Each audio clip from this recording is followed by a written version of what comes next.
saddest thing that happened this week was the formal dissolving of the Disciples of God, or D.O.G. ministry partnership.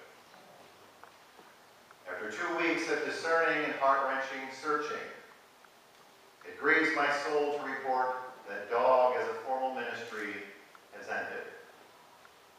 Disagreements among the board of directors, the advisory board of pastors, and the executive director in terms of the scope and the structure of the ministry resulted in a special pastors' meeting this Tuesday afternoon. At that meeting, with limited options on the table and pain-filled hearts, it became unanimous amongst the pastors that the D.O.G. ministry partnership was no longer able, under the current structure, to provide the ministry needed without excessive risk to the youth we were serving and to the member churches.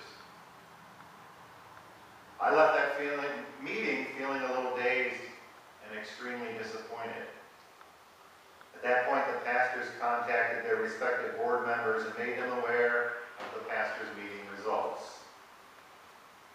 At the last formal board meeting later Tuesday evening, the board voted to dissolve the partnership. On Wednesday morning, Pastor Terry Steenberg of First Baptist and I, as pastors, met with the former executive director and founder of D.O.G., Rusty Towner, to give him the news firsthand. We discussed some difficult truths. Talked about the wonderful and amazing things that the ministry had accomplished, especially during flood recovery, and prayed tearful prayers together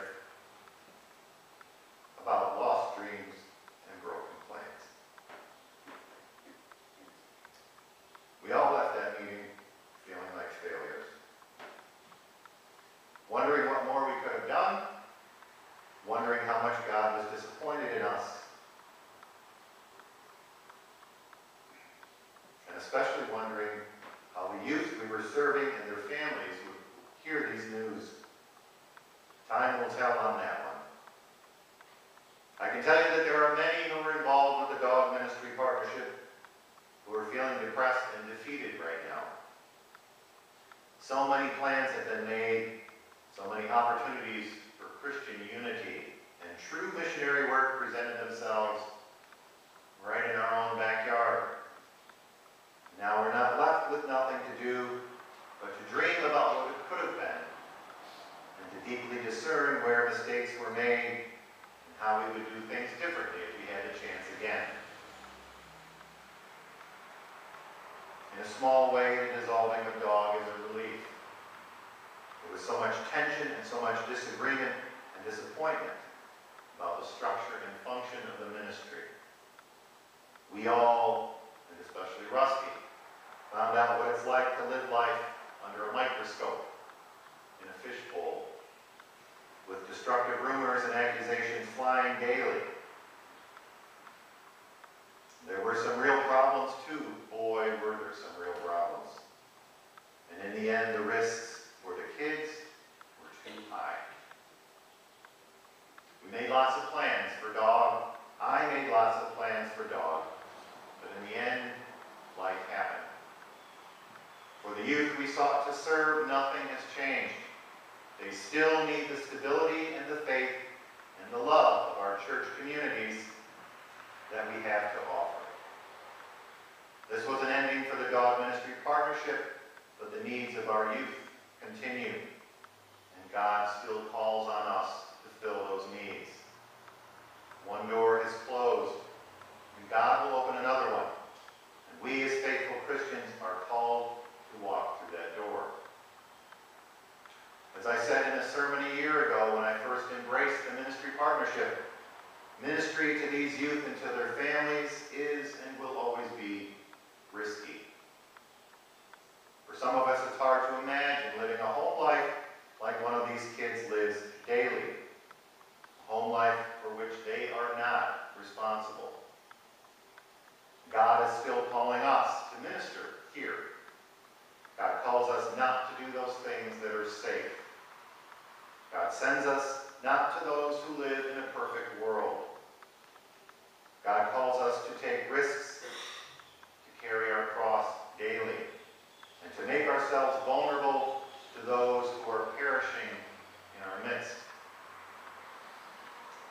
Despite all this heartache, when I look out into this congregation, I have hope.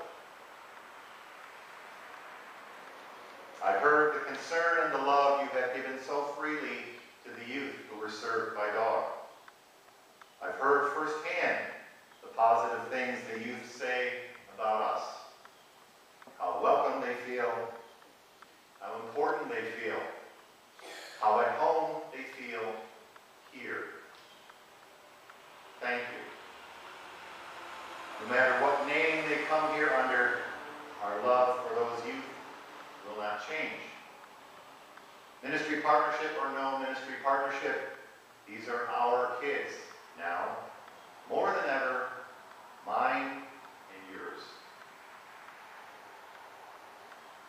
Life happens when you're making other plans.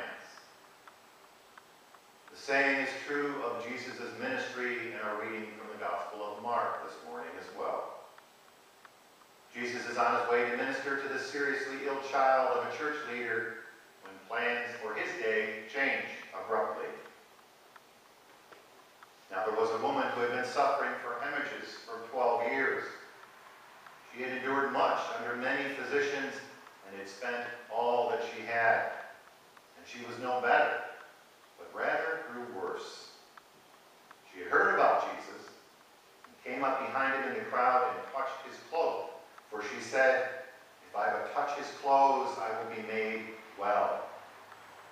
Immediately her hemorrhage stopped, and she felt in her body that she was healed of her disease. Sometimes opportunities for ministry and for healing come when you least expect them.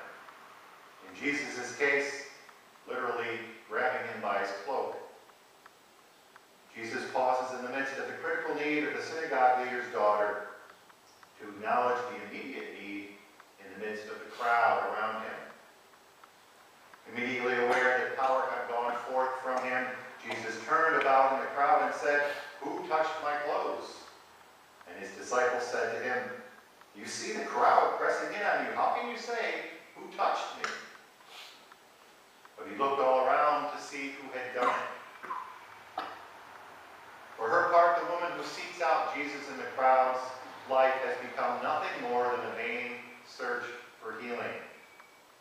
She has spent all that she had to try to find relief from her affliction, and finding no relief, but instead finding increased misery, she takes a chance on this unconventional healer she's heard about. She takes the risk that Jesus is who the crowd said he is, and with faith as her guide, she takes a leap of faith in the anonymity of the crowd. Jesus is not about random impersonal healing, like the physicians that have sought to relieve this woman's suffering. Jesus is foremost about relationship. And so when the woman touches his cloak and is healed by Jesus through her own faith in him, Jesus doesn't waste the opportunity to acknowledge the woman and to teach the crowd about her healing and how it happened. And the woman could have faded back into the crowd. She was already healed in her body, and nothing compelled her to speak up. But she too wanted more than just the wellness of her physical body.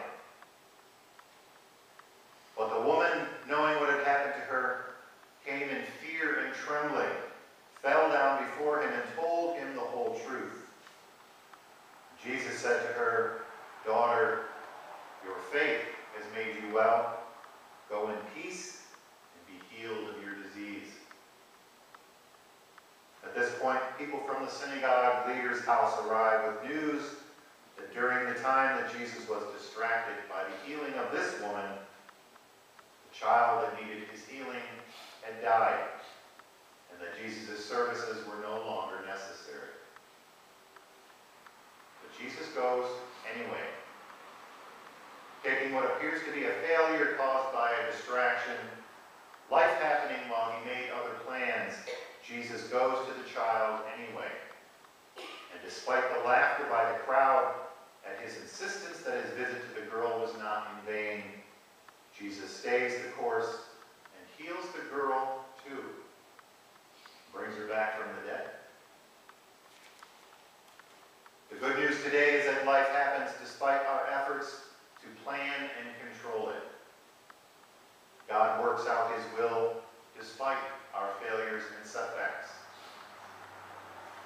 God's divine providence can use both our successes and our failures to bring about his work of salvation.